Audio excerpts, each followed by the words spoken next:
Mengapa bencana di Indonesia sering datang di akhir tahun? Gempa Cianjur, tsunami Aceh, erupsi Semeru, hingga banjir bandang di berbagai wilayah Sumatera. Kenapa ya? Rasanya bencana-bencana besar di Indonesia ini selalu datang menjelang akhir tahun. Apakah ini hanya kebetulan atau ada pola alam yang tersembunyi di baliknya? Hari ini kita akan bongkar tuntas dari sudut pandang sains dan geologi mengapa Indonesia menjadi langganan bencana dan kenapa akhir tahun adalah masa paling kritis. Jawabannya bukan hanya tentang hujan, tapi tonton sampai habis. Memahami pola bencana akhir tahun. Ketika kita berbicara bencana akhir tahun, kita sebenarnya sedang bicara dua jenis bencana, yaitu bencana hidrometeorologi dan bencana geologi. Bencana hidrometeorologi inilah aktor utamanya. Bencana ini dipicu oleh faktor cuaca dan air, seperti banjir, tanah longsor, angin kencang atau puting beliung, hingga banjir bandang. Data BNPB menunjukkan jenis bencana ini mendominasi laporan akhir tahun.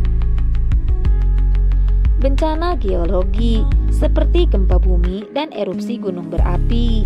Bencana ini terjadi karena pergerakan lempeng dan aktivitas vulkanik.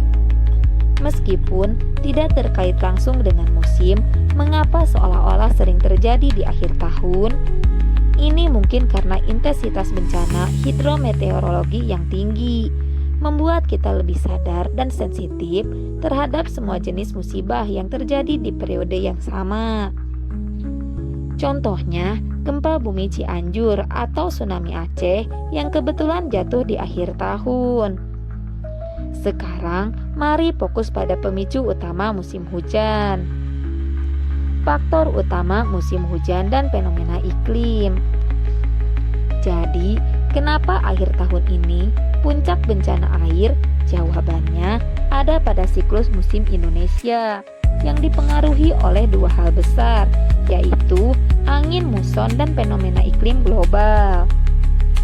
Angin muson barat atau muson Asia sekitar bulan Oktober hingga Maret, Indonesia memasuki musim hujan karena dipengaruhi oleh angin muson barat. Angin ini membawa massa udara yang mengandung banyak uap, air, dan samudra Pasifik dan benua Asia. Saat melewati perairan Indonesia, uap air ini jatuh sebagai hujan lebat. Puncaknya biasanya terjadi antara Desember hingga Februari. Curah hujan yang ekstrim inilah yang menjadi pemicu utama banjir dan tanah longsor. Fenomena iklim global. Ada beberapa fenomena yang bisa memperparah kondisi ini, seperti La Nina dan siklon tropis. La Nina menyebabkan peningkatan curah hujan di sebagian besar wilayah Indonesia. Siklon tropis atau pusaran angin kuat di sekitar Indonesia sering terjadi di Samudra Hindia atau Pasifik, yang bisa menarik uap air dan awan hujan masuk ke wilayah kita, menyebabkan hujan yang jauh di atas normal. Ini adalah alasan dibalik banyak banjir dan longsor parah yang baru-baru ini kita lihat. Kesalahan manusia atau implikasi bencana. Sayangnya, alam tidak bekerja sendiri. Tingginya angka bencana hidrometeorologi di akhir tahun juga diperparah oleh kesalahan manusia dalam menjaga lingkungan. Kerusakan daerah aliran sungai, penggundulan hutan di dataran tinggi, menghilangkan fungsi hutan sebagai penyerap dan penahan air. Akibatnya, air hujan langsung mengalir deras ke hilir, memicu banjir bandang dan erosi yang memicu longsor. Alih fungsi lahan, pembangunan perumahan atau pemukiman di kawasan resapan air atau di lereng-lereng bukit yang seharusnya berfungsi sebagai penahan air membuat daerah itu menjadi sangat rentan. Sampah dan drainase. Sistem drainase kota yang buruk Ditambah kebiasaan membuang sampah sembarangan menyebabkan saluran air tersumbat. Ketika hujan lebat datang di akhir tahun, air tidak bisa mengalir dan terjadilah banjir.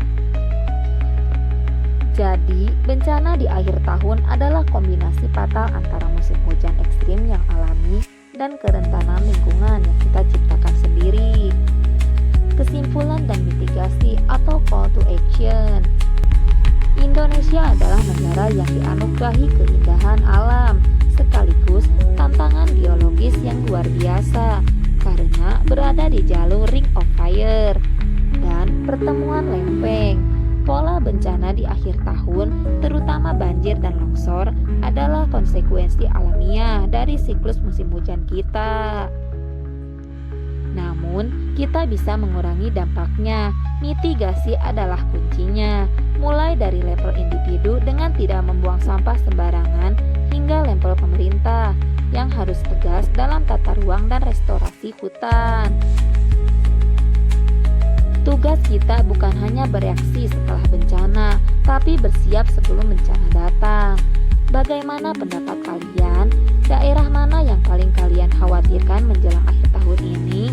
Tuliskan pengalaman atau saran kalian di kolom komentar di bawah. Jangan lupa like dan subscribe untuk edukasi lainnya. Sampai jumpa.